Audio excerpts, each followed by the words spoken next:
Welcome to A Fine Time, The Nanny Revisited. This is a podcast about The Nanny, where we recap each episode and then discuss, sharing our own unique take on each episode. I'm Bernadette. And I'm Debbie. Today we're talking about episode 42, Lamb Chops on the Menu. As usual, we'll start with a brief summary of the episode. With Cece unable to find a kennel to take Chester, Fran volunteers herself to take care of him, much to Maxwell's displeasure. Meanwhile, Cece, believing that theater is dying, has secured the rights to Maxwell's first picture production, Lamb Chop the Movie. While initially less than enthused, Maxwell changes tunes when he learns that Lamb Chop sold over $100 million worth of merchandise the year before. Sherry Lewis and Lamb Chop come to stay at the Sheffield house, and we quickly learn that Lamb Chop's fleece may not be as white as snow. While Sherry is out and Lamb Chop is sleeping, Fran, Val, and Chester go to rifle through the guests' belongings, but their exploration is cut short when Val notices that Lamb Chop has been both abducted from the bed and lodged in Chester's mouth. Fran unsuccessfully tries to take Lamb Chop back, but Chester gets away, leading Fran and Val to conclude that he ate Lamb Chop. Maxwell blames both Cece and Fran for Chester's misbehavior, but Fran has a plan. Fran creates a new Lamb Chop doll with bigger hair to balance out the mutton thighs and a certain earthy quality, Fran Chop. Just as Sherry is getting upset, the real Lamb Chop is found amongst the clean laundry Niles was sorting. Lamb Chop wants nothing to do with the film after being nearly strangled by a leopard print thong bikini, but Fran coaxes her back to discussing with Maxwell by suggesting that Maxwell hire Miss Piggy instead. Lamb Chop continues the discussion with Maxwell in a private meeting, kicking Fran, Cece, and Sherry out. Meanwhile, Maggie's very excited to go to a drive-in movie with her new boy. But when he has to take his father's Lincoln with the big back seat, Fran decides to tag along with the other Sheffield children. Bernadette, do you want to add anything? Nope, that was very thorough. Yeah, I realized when I was about halfway through that this was a bit longer than our usual summary, in part because I spelled Lamb Chop as one word instead of two. So that was over the normal 300 word limit. So sorry, guys. There was a lot going on. Would you like to take us to the office? Yes. So we open the episode in the office. Fran walks in. We at the time see Maxwell sitting at the desk and Niles kind of nearby. And Fran's explaining to Maxwell that she's going to need to take her mother on Tuesday to the Bunyan Center.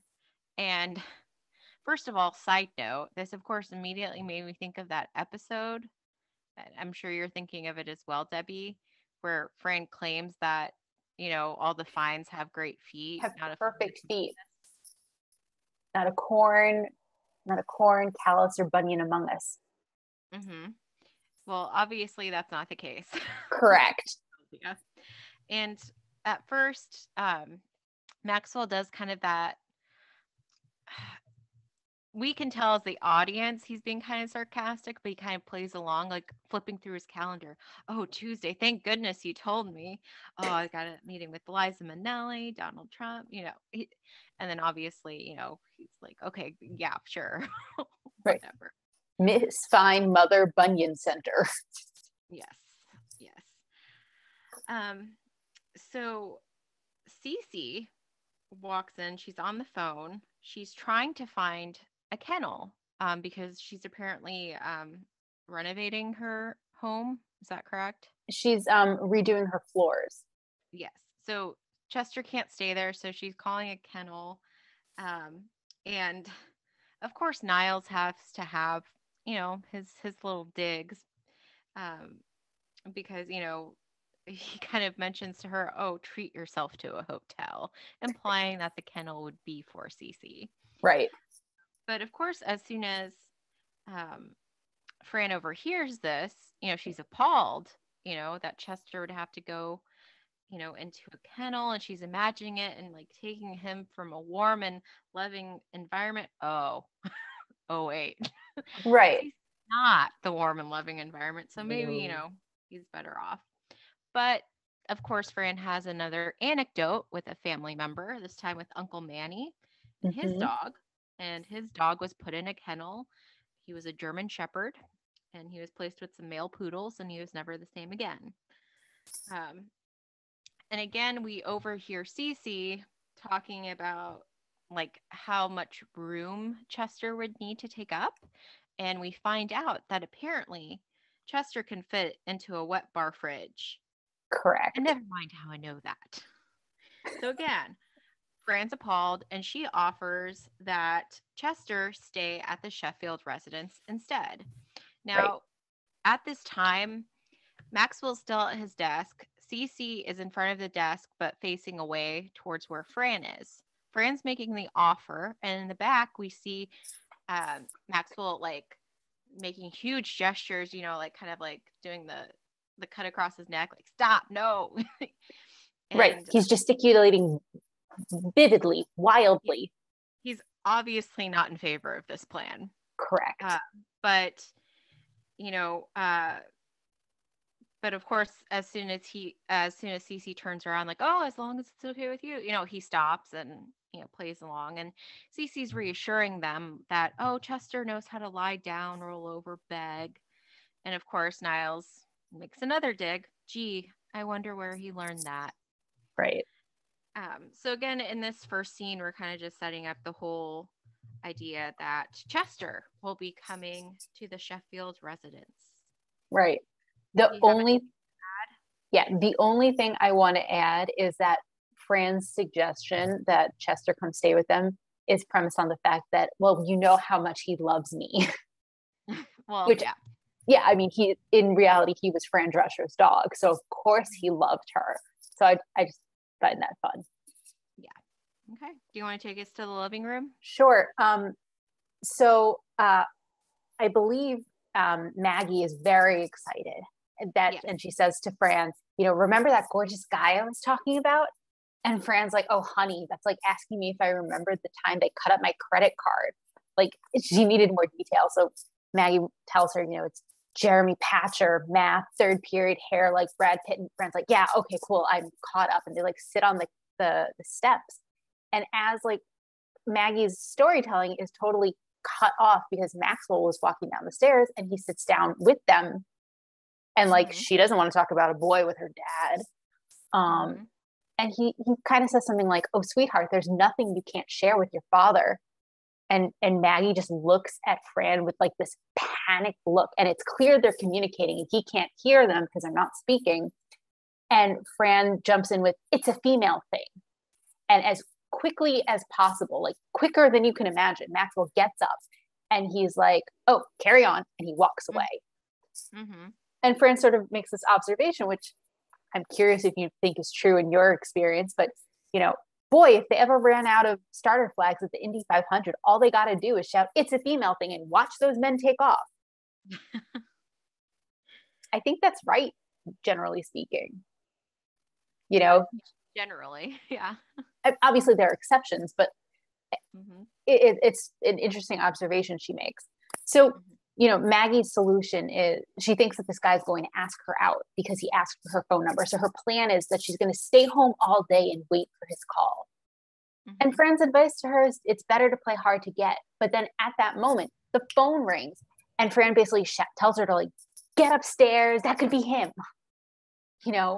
Like totally contradicting the like, play hard to get part. So I'm going to stop there and see if you want to add anything up to that point before continuing. About playing hard to get? Yeah, up to that this part in the scene before Cece arrives. No, I don't. Okay. So then Cece arrives and she's very excited to tell Maxwell that she had lunch at Fontina with a William Morris agent. And, she says something like, long story short, or like, I'll get to the chase. She makes it short and Maxwell makes a comment to Fran, take note of how she does this. And, Cece explains that she's nailed down the rights for their first feature film. And Maxwell's confused because they work in theater. Like, what do we need with a movie? And Cece says, the theater is dying. It's time we branched out. And so Fran's like, well, yeah, when you're paying $65 to watch Brooke Shields and pedal pushers singing, the end is near. Clearly that has not been the case since Broadway is still going. But so they find out that Cece bought the rights to Lamb Chop, the movie. And, Fran, before Maxwell starts being like, what the heck, that's not what we're interested in, Fran chimes in with another family anecdote. And she explains that when she was a little girl that they couldn't afford a lamb chop doll. So Grandma Yetta would put on a white curly wig. She'd take her teeth out and Grandpa would stick his hand up her shirt. And oh, come to think of it, a good time was had by all. Mm-hmm. It's another one of those things that as a kid you wouldn't think anything of, but as an adult. Yeah. Okay. So, again, Maxwell's less than impressed with the idea of lamb chop because he's worked with, such big names in Broadway. And like, he's not interested. But Cece points out to him that sock topped 100 million in merchandise last year. And Maxwell immediately changes his tune and he tells the children, basically just Grace and Brighton, because Maggie's not there, that they're going to get to meet Lamb Chop.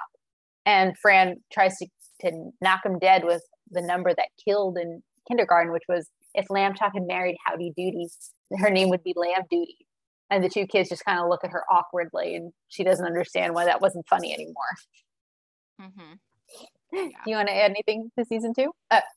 Wow, scene 2. Just when Cece comes in with Chester, of course, like Chester immediately gets along with Fran, but Cece's busy putting away her coat, and she's saying, "Oh, he's been in a foul mood all day," which again contradicts how he's being with Fran. And when Cece like asks for him, he growls at her as per usual. Right. Yeah. So we are now in the living room at a later time, and Fran's on the phone, saying, telling it Sherry Lewis, not Jerry Lewis. Right. Here though in the background, Miss Fine. And she's like, "Oh, I gotta go. Something just hit the fan," which is yes, it did. Funny figuring, especially with what comes. Right. Because Maxwell comes in holding up his shoe, and he's like, "The category is dog. 20 points to whoever can guess what's on the bottom of the wingtip." And then like Niles is also there. So he's like, "Ooh," and Maxwell's like, "No, the lady with the big hair." The young lady with the big hair. Yeah. Buzzed in first. And again, it's obvious that Chester has had an accident. Left a smelly present in Maxwell's shoes. And but what we learn is that he actually hid it under Maxwell's desk. Right, because Fran says, "Oh, did he leave you a present?" Mm-hmm. And yeah. He thought he was hoping it would be a surprise, which is why Maxwell says, "I think he meant for it to be a secret since he left it under my desk." Yes. And so he instructs her to keep the dog's bowels under control. Mm-hmm. And which is kind of like difficult, but okay. But again, so Maxwell goes back, and Fran and Niles are talking, and again, Fran passes the shoe along to Niles. And did you catch how she did that though? No. So Maxwell gives her the shoe, and she talks about how it's the biggest gross out ever. And then the doorbell rings, and she hands the shoe to him and says, "I'll get Niles, I'll get the door," as if she was being so helpful. But as she's going, Niles makes the observation like, "Oh, so it's under the desk. Mr. Sheffield's shoeless. He's in his stockings, and he hasn't had time to clean up." whatever else may be there. So of course we hear Maxwell at that moment yell again in the distance from the office. But Fran proceeds to open the door, and there's Sherry Lewis with Lamb Chop. Mm-hmm. And I don't know about you, like I watched Lamb Chop as a child. I don't recall her being as saucy as she is in this. No, I do not have like conscious memories of watching Lamb Chop, but I know who Lamb Chop is. I'm fairly certain I had a Lamb Chop doll at some point. Mm-hmm. I had a specific VHS, like a Lamb Chop VHS, which was like a single. So it had like the song that never ends, and yeah. Is that where that song comes from? I think so. I know Lamb Chop sang it, so I believe you.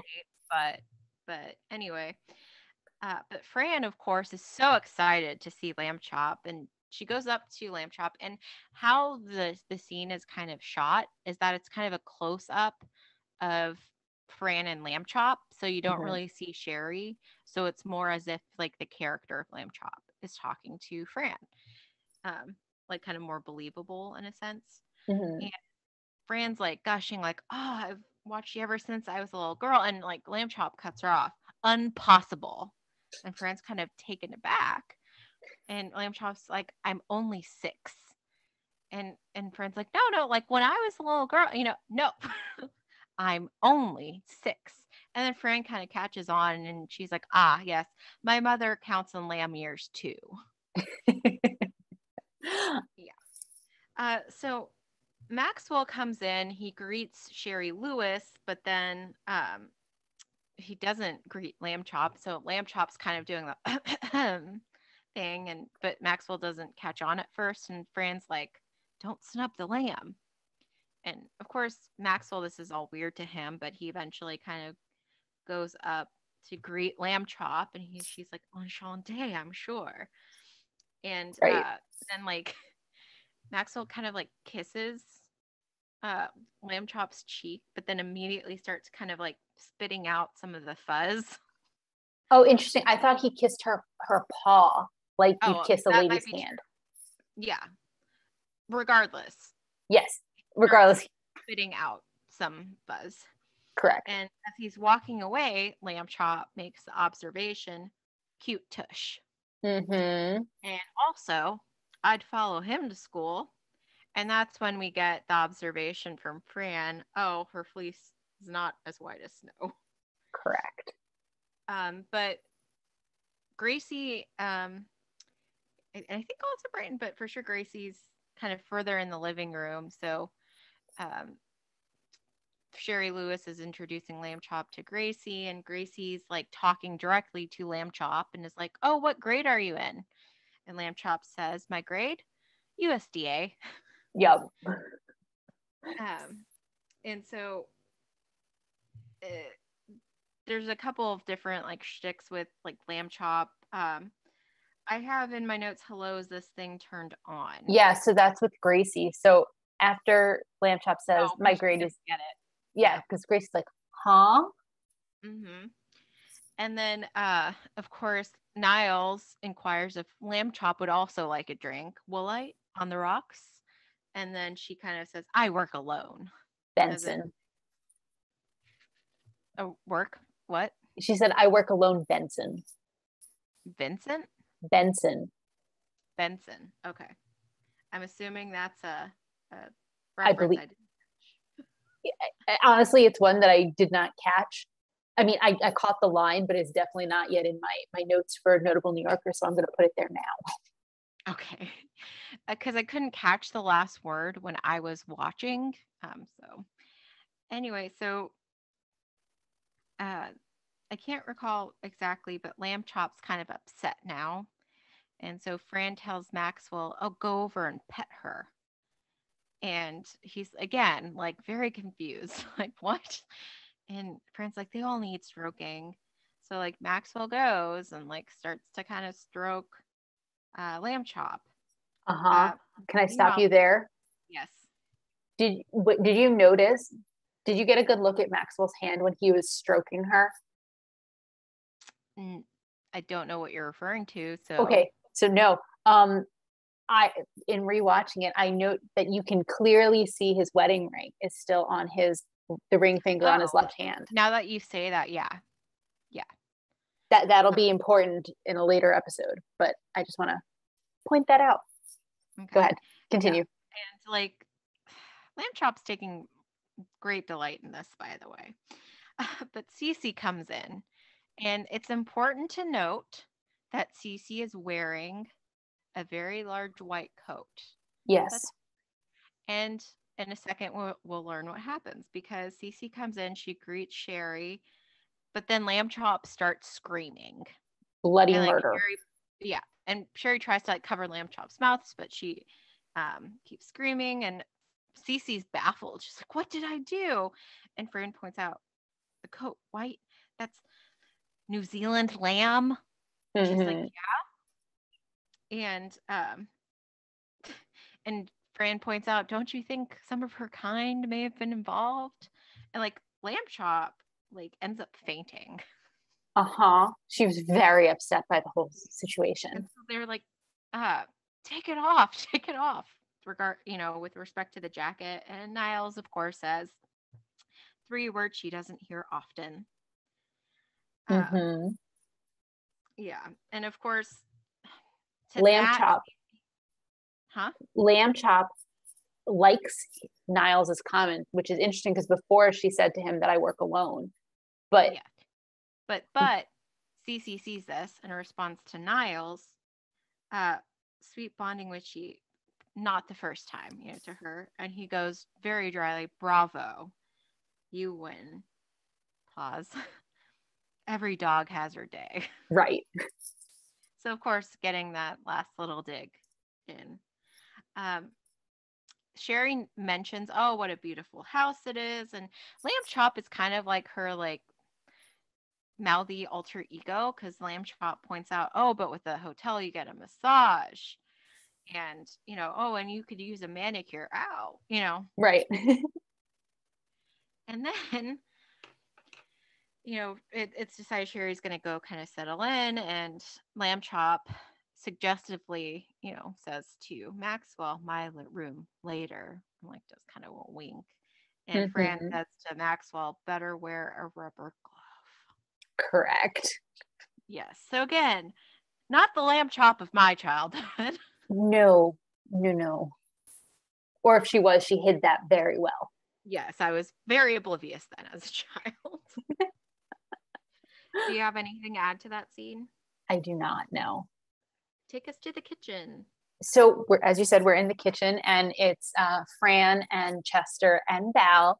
And Fran's saying, to Val that she doesn't really know what's wrong with him. He ate his whole meal. He had 2 slippers, Brighton's homework, that Broadway Theater Guild Award Mr. Sheffield had that sick attachment to. And, the conversation about Chester and his questionable, I guess, eating habits is interrupted by Maggie coming in, explaining that she's so excited that it finally happened. And Fran starts by saying, oh, well, you're a year younger than I. Wait, what are you talking about? Because like clearly Fran thought that Maggie was talking about having sex for the first time. Mm-hmm. That is not it. Instead, she was talking about finally being asked out by the guy we were talking about before. And she's very excited that she was invited to a retro drive-in movie. And so Fran asks about the car, and apparently he drives a Miata. And so Fran and Val sort of confer. It's a small, I think, 2-door, no backseat. Have fun, have a great time. And so Fran and Val are going upstairs, and Fran notes that, well, Sherry's out, but Lamb Chop's here. And Val gets so excited. I get to meet Lamb Chop. I promise I won't say anything stupid. And Fran just looks at her and gives her a little bit side eye. It's like, too late, Val. Yeah. Would you like to take us up to or do you have anything you'd like to add? No, I don't. Would you like to take us to the guest room then? Yes. So we go upstairs to the guest room, and, Val and Fran look from the doorway into the bedroom, and you can see Lamb Chop on the bed with a little night eye mask. Yes. And they're like, oh, how, cute. It's like bordering on psychotic, but adorable. Right. And they She also notice, has her hands folded, like as if she's using them as a pillow. It's adorable. Continue. so they venture further in, and Fran's still carrying Chester. Mm-hmm. And there's a trunk across the room by the window. And they're like, oh, look at these little dresses. And Val's like, why does she never wear them? Meaning Lamb Chop. And Fran points out, because those are Sherry's dress. She's very petite. Right. And at this time too, Fran had put down Chester when they went over to look through the chest, the trunk, and oh no, what Mm-hmm. has happened?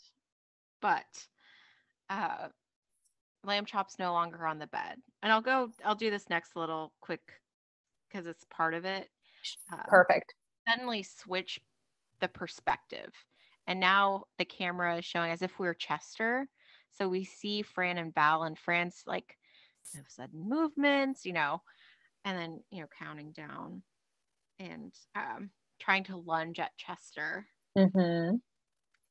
And then we cut to them coming down the stairs, and Fran has Chester, but he has like fuzz all over his face, right? Mm-hmm. And they come to the conclusion Chester ate Lamb Chop.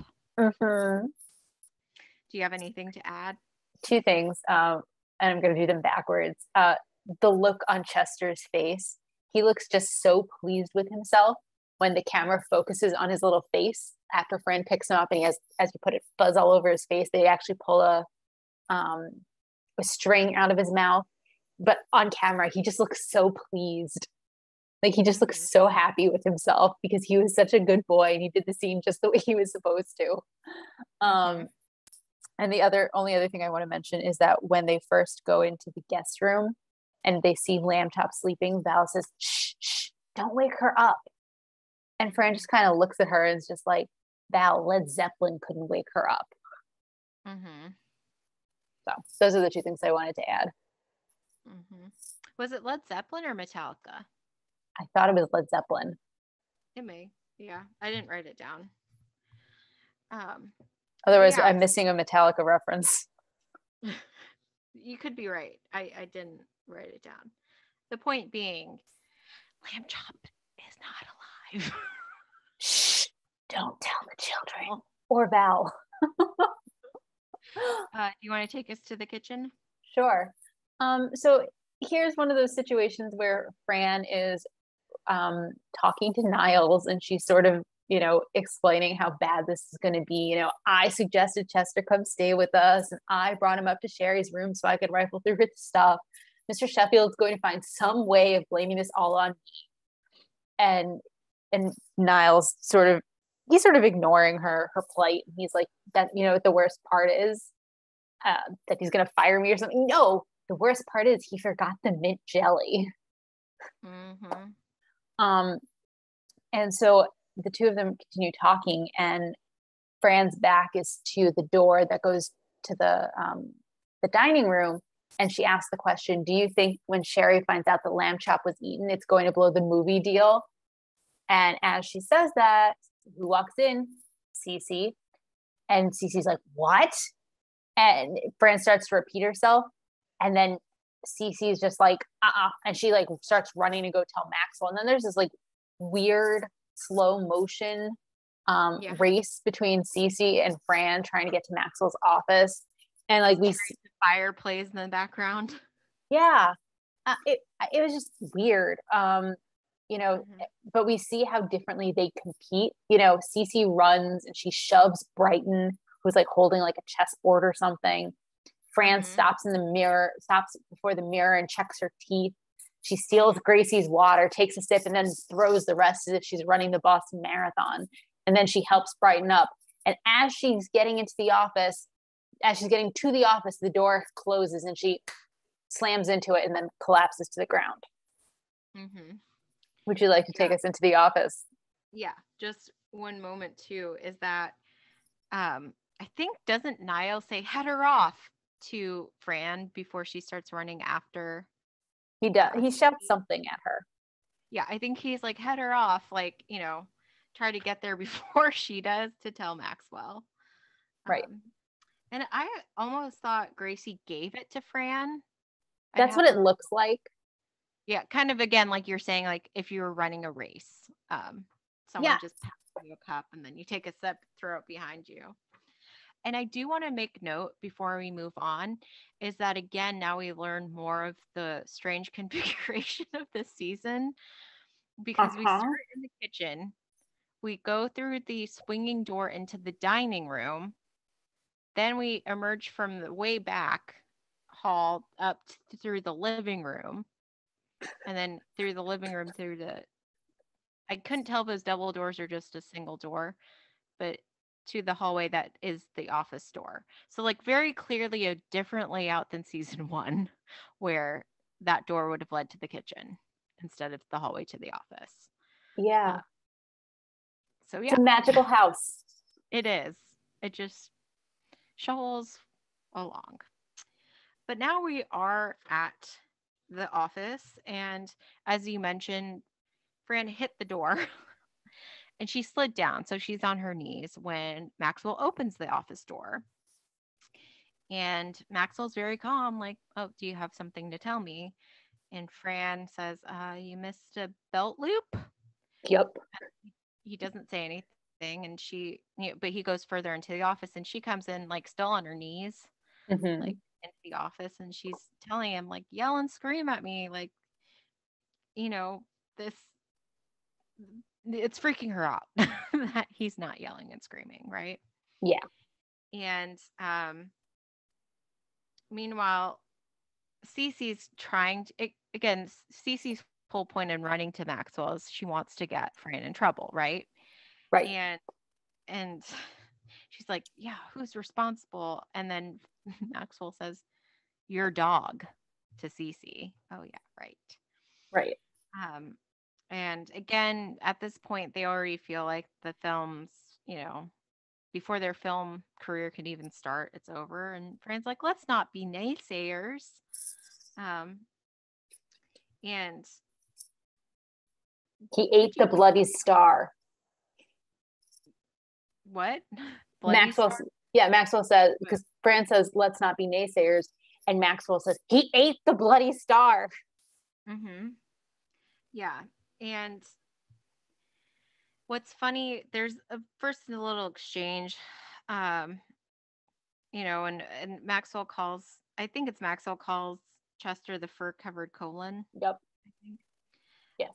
But to note, in the office, all we have are Maxwell, Cece, and Fran. And Mm-hmm. Fran says, I knew you were going to blame this on me. And from the hallway, we could hear Niall say, yes, she did, sir. But I've got a plan. Yes, she does. And my plans never fail. And there's silence. Correct. No support from Niles on the other side of the door. And instead, when she kind of like knocks on the door like bumps it to get his attention, we just hear laughter from the other side of the door.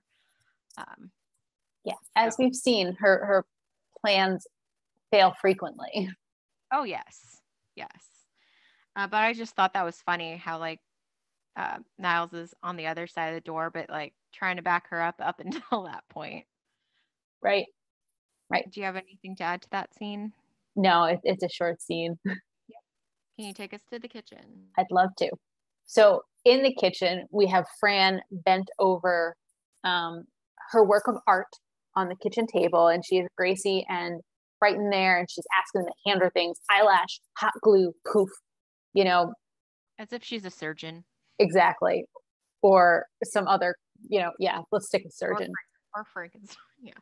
Yeah, exactly. Like, I mean, she's clearly up to something because you can see that it looks like the back of a lamb chop doll, like a sock puppet type doll that she's building.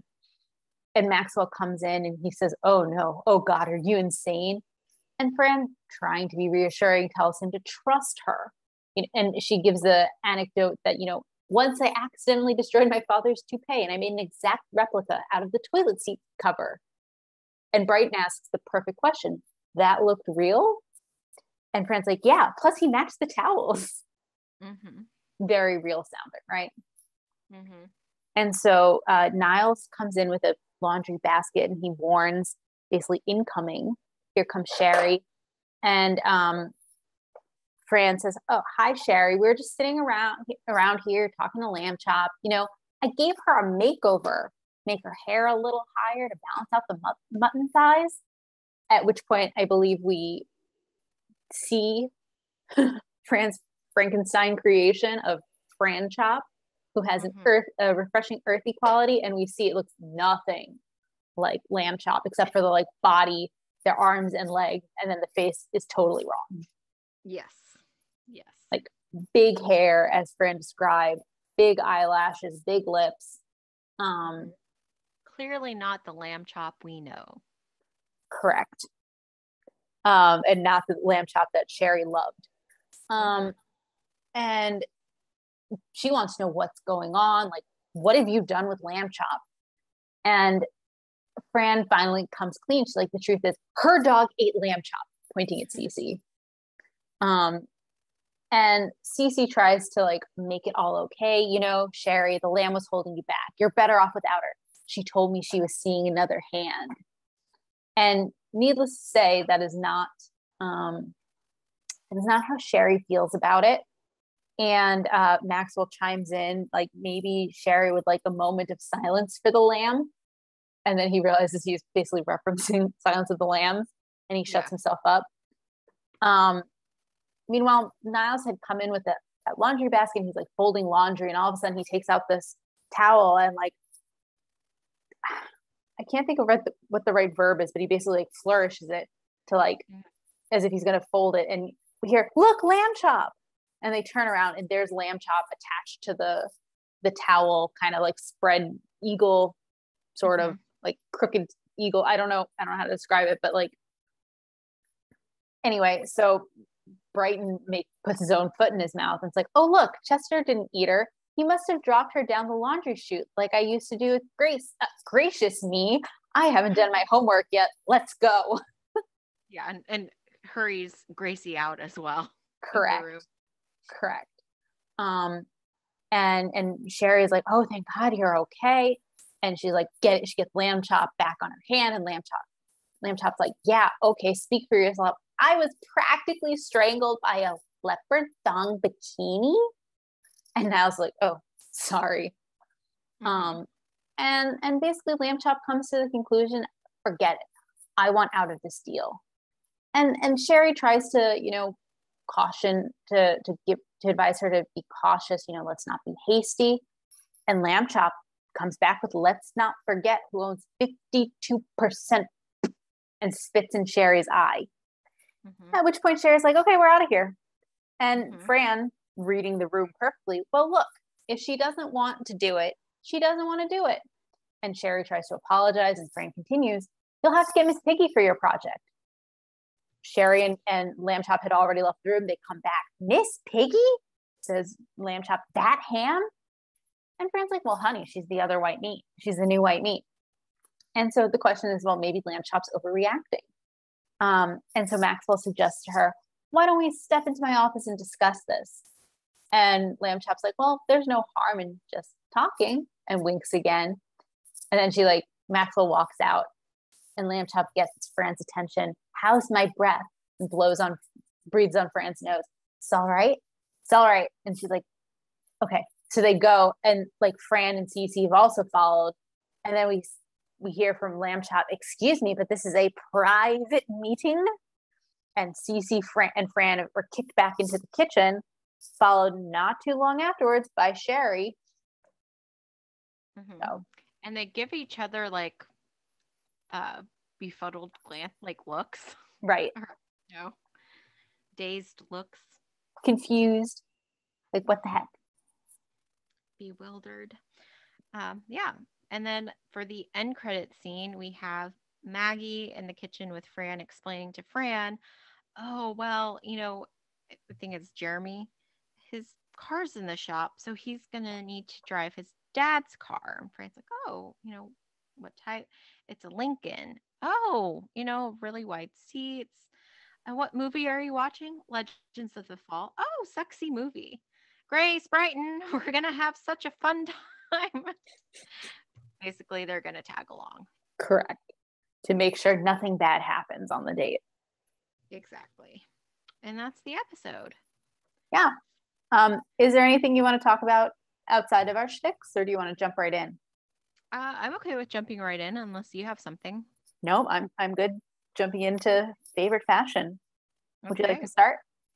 So, I would say maybe from like Fran's outfits, I actually kind of like the most. I'm thinking like the what she's wearing at the beginning with like the leaves on her skirt. It looks like a fall outfit, kind of. Right. Um, so yeah. Um, I didn't mind Cece's outfit with the what's it called? Herringbone pattern. I couldn't tell you. Yeah. I'm realizing as soon as you're like, and then Cece's outfit, I realized that I didn't pay any attention to anything Cece wore. Yeah, like I didn't mind it. So the outfit Fran wears later on in the episode,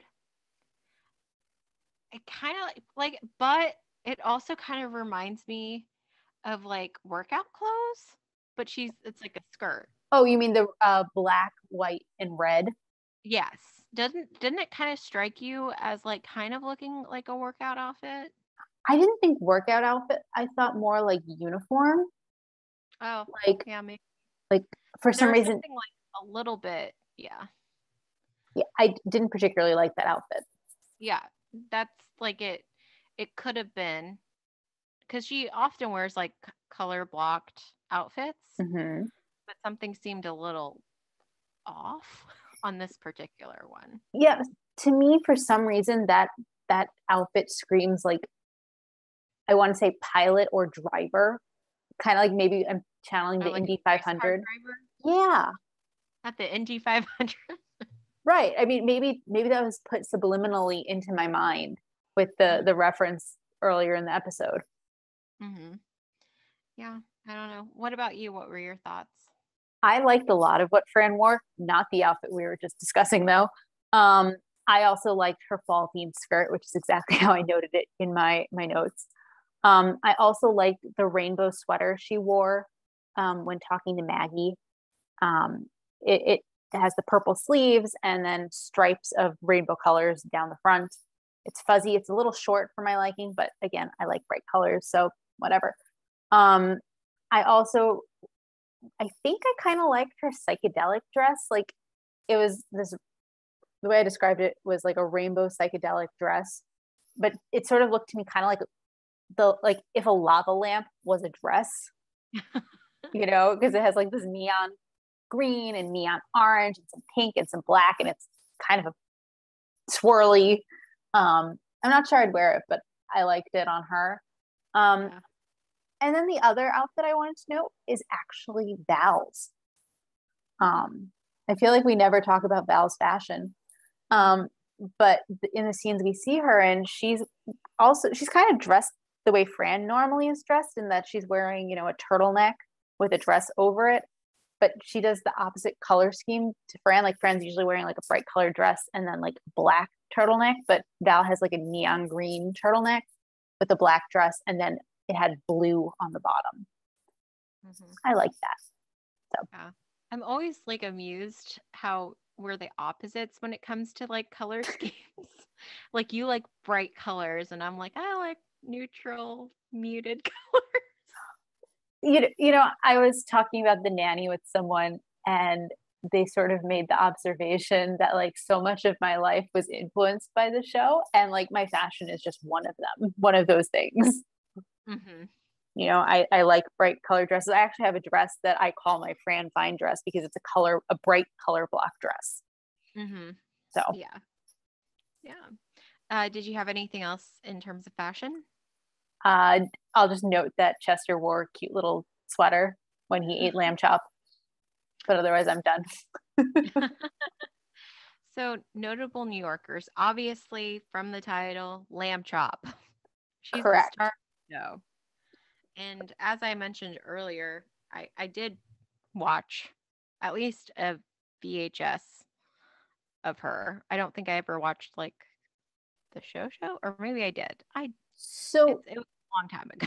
so I'm just gonna mention this because I looked at our friends on Wikipedia and what they had to say about lamb chop, and I'm gonna quote because I thought the phrasing was interesting.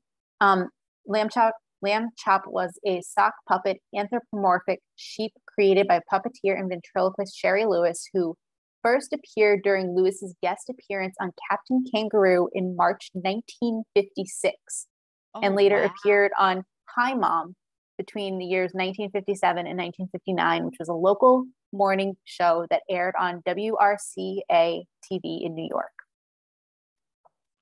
So Wow. that's why I was like, I had no idea. I had no idea she was so old. Mm-hmm.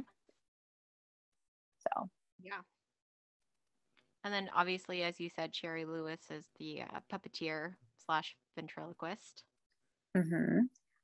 So sad note. I didn't know this until I also relied on our friends at Wikipedia. But Sherry Lewis actually died about 4 years after this episode aired. She died in 1998. Oh. So Yeah. So back to first scene. sure. There's a couple quick references as Maxwell's kind of playing along, but noting who he needs to meet with. And so he mentions Liza Minnelli, who I'm pretty sure we've talked about before. I believe we have, yes. Donald Trump. Who requires no discussion. Nope. Yep, exactly. There was another name and I didn't catch it. Did you? Oh, not in that scene. Okay, so we're good. And then Brad Pitt. Yep. Because apparently Jeremy has Brad Pitt's hair. Did you know he starred in Legends of the Fall? Mm-hmm. Oh, okay. Yes. I learned that by looking at his Wikipedia page. So yeah, I'm pretty sure I've watched Legends of the Fall, maybe in college. I can't say I'm familiar with it at all. So is that, well, if I'm thinking of the right one, is that kind of like a cowboy? Yeah. So jumping to that, it's a 1994 epic Western starring Brad Pitt based on the 1979 novel by the same title about three brothers and their father who live in Montana during the 20th century. Yeah, I think I watched it with my college roommates. Oh, okay. Indy 500. So I'm going to quote from the Indy 500, the Indianapolis Motor Speedway.com. 33 drivers, 200 laps, 500 miles, one bottle of cold milk. The only thing missing from this magical Indianapolis 500 mix is you, end quote. Which I didn't find a particularly descriptive explanation of what it was. It's a speed race, right? Yes. Okay. The end. Yep. And yeah. So I was wondering if, Cece starts her story by saying she was at the Fontina. Yep. Is that something you looked up? It is. So I believe, and I'm taking a couple leaps in logic here. I think she's referencing Fontina Pizza, which is an actual restaurant, according to its webpage, that has locations in Rye Brook, Yonkers, and Armonk, New York, as well as Stamford, Connecticut. And then did she say William Morrison? William Morris. Morris. Okay. Yeah. So that is from their webpage. I quote, the longest running talent agency, end quote. Okay. Go ahead. You missed Cujo. Because I think after Cece comments about how he's just been an absolute beast and he's been so bad and unpleasant, Fran says, bad Cujo. Which is a reference to a 1983 horror film based on Stephen King's novel by the same title, which is apparently about a mother and a son cowering in their car, trying to protect themselves from a rabid St. Bernard. Mm-hmm. Yeah. Not my kind of film. Yeah. Yeah. Brooke Shields. American model and actress, who I think we've talked about previously. I think so. Um, was that a reference to a specific show or not? Oh, it might have been, but I don't. I couldn't tell. But yeah. So, oh, he's when before, when Cece first tells Maxwell about lamb chop, he's dismissive, right? And he Mm-hmm. says he's worked with Olivier, so Laurence Olivier, but I couldn't catch the name before it. Did you I catch it? miss I missed the two names other than Olivier. Okay. So he But I worked will with some say, other theater people, I would assume. yeah. So I think one of them is Gilgod, Gilgod, Gilgud. Uh, the reason John Gilgud, I'm totally mispronouncing this poor man's name, but when I went to the Wikipedia page for Olivier, they referenced Ralph Richardson and John Gilgud. I think Okay. Gilgud was one of the other names. The Okay. three of them were apparently dominant male actors on the British stage. Gotcha. To your question about Brooke Shields, according to Playbill.com, she played Betty Rizzo in Grease in 1990s. So I think that must be what they're referencing. Yeah.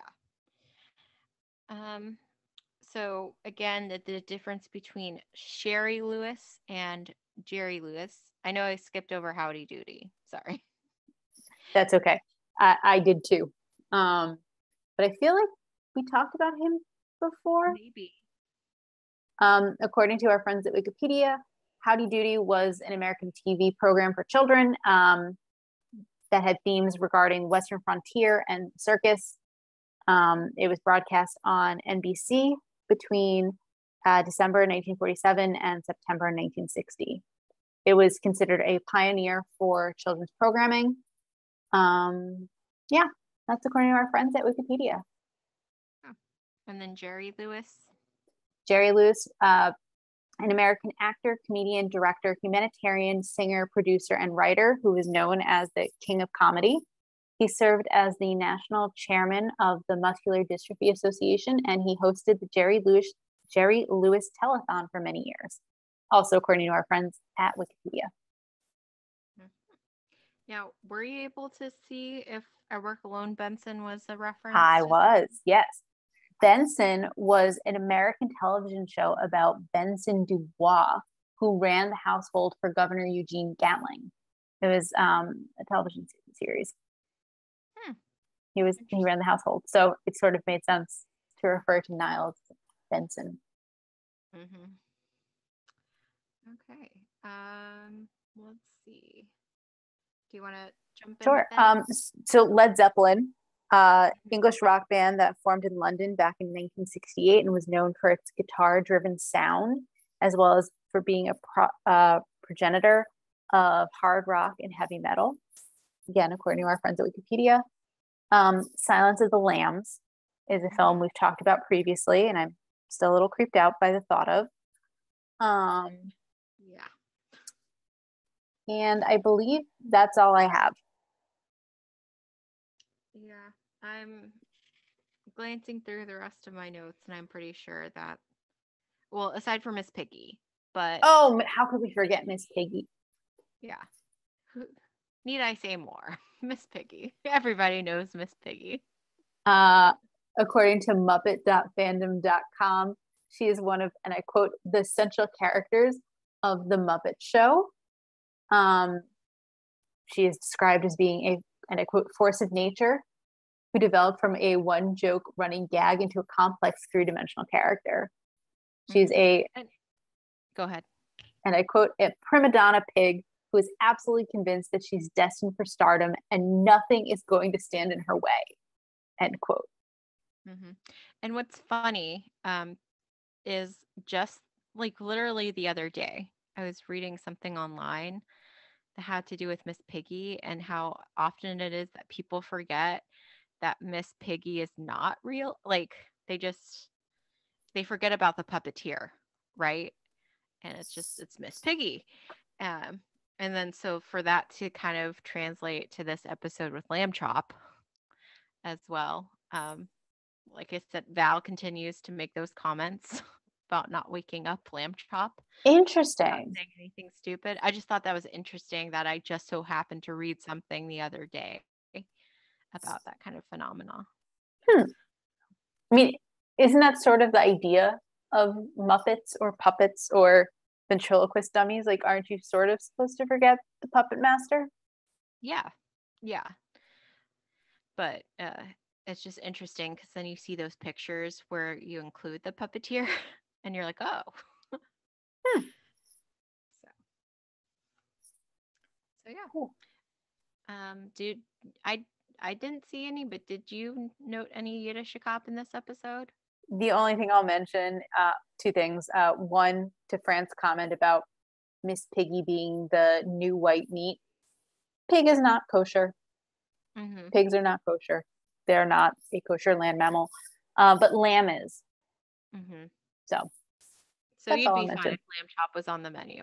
Actually, you wouldn't be, but Correct. I it would wouldn't be.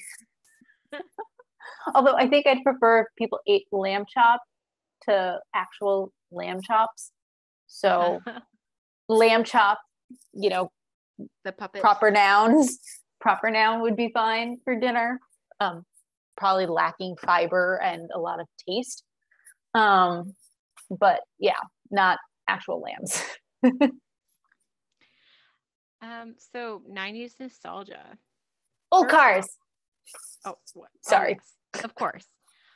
But Maggie having her plan of staying home all day waiting for a phone call.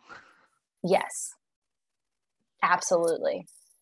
Mhm. Maggie going to a drive-in movie theater, Yeah, although those still exist. but they're so few and far between. I'm not even sure. I'm not even sure if one existed, near where the Sheffields live. Like, I can't imagine there was one in Manhattan, for Mm-hmm. example. Yeah.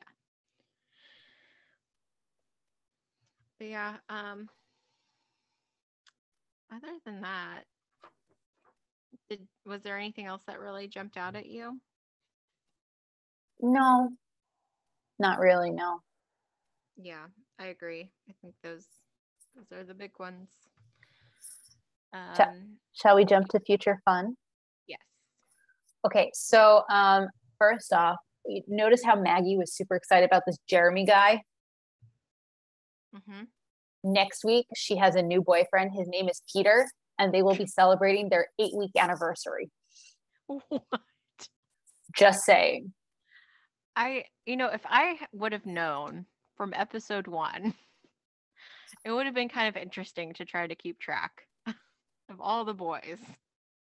It's not even worth it. I mean, It, I think it's a lot. so. We started Peter, with Eddie, and we're right? going to. So Peter, I mentioned Peter because we actually see him next week, and the fact that it's their 8-week anniversary sort of drives part of the plot and leads to what I'll talk about momentarily. But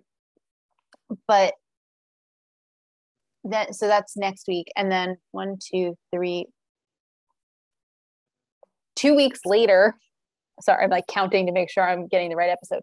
2 weeks later, she has a different boyfriend whose name is Sean, and that Maxwell calls Peter, but his name, and Maggie's like, Daddy, his name is Sean, and he's like, oh, right, of course, but in England, Peter is short for Sean, or something totally stupid like that.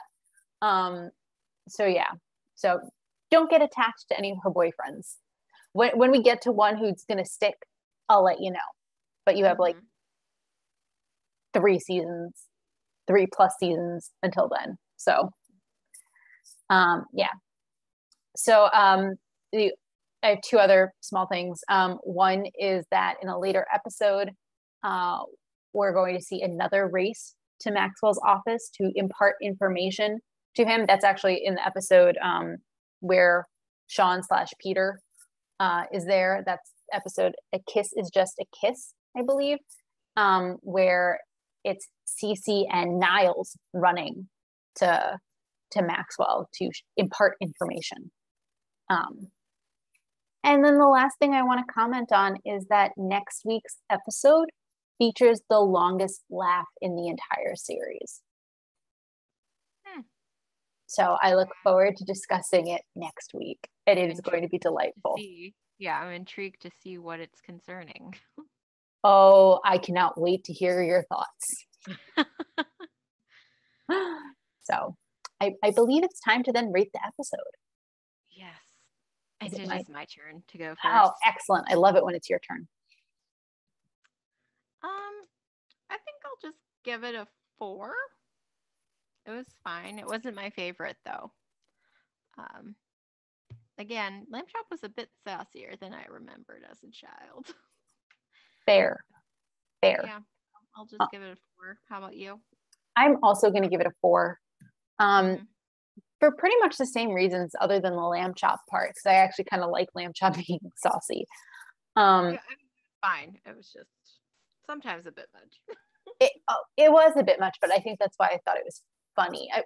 Maybe that's something like, would that still be made today? I don't know. So something to ponder. Yeah, I'm giving it a 4 because I'm comparing it to the episodes we just watched in recent weeks, the episodes we're going to watch in the next few weeks. And it's just not, to me, it's just not in the same class as as the most recent episodes and the next few we're going to watch. So, yeah, that's why it gets a 4. It's nothing really against the episode. It's just also not one I go out of my way to watch. So, that's fair. Yeah. Do you have anything you want to add?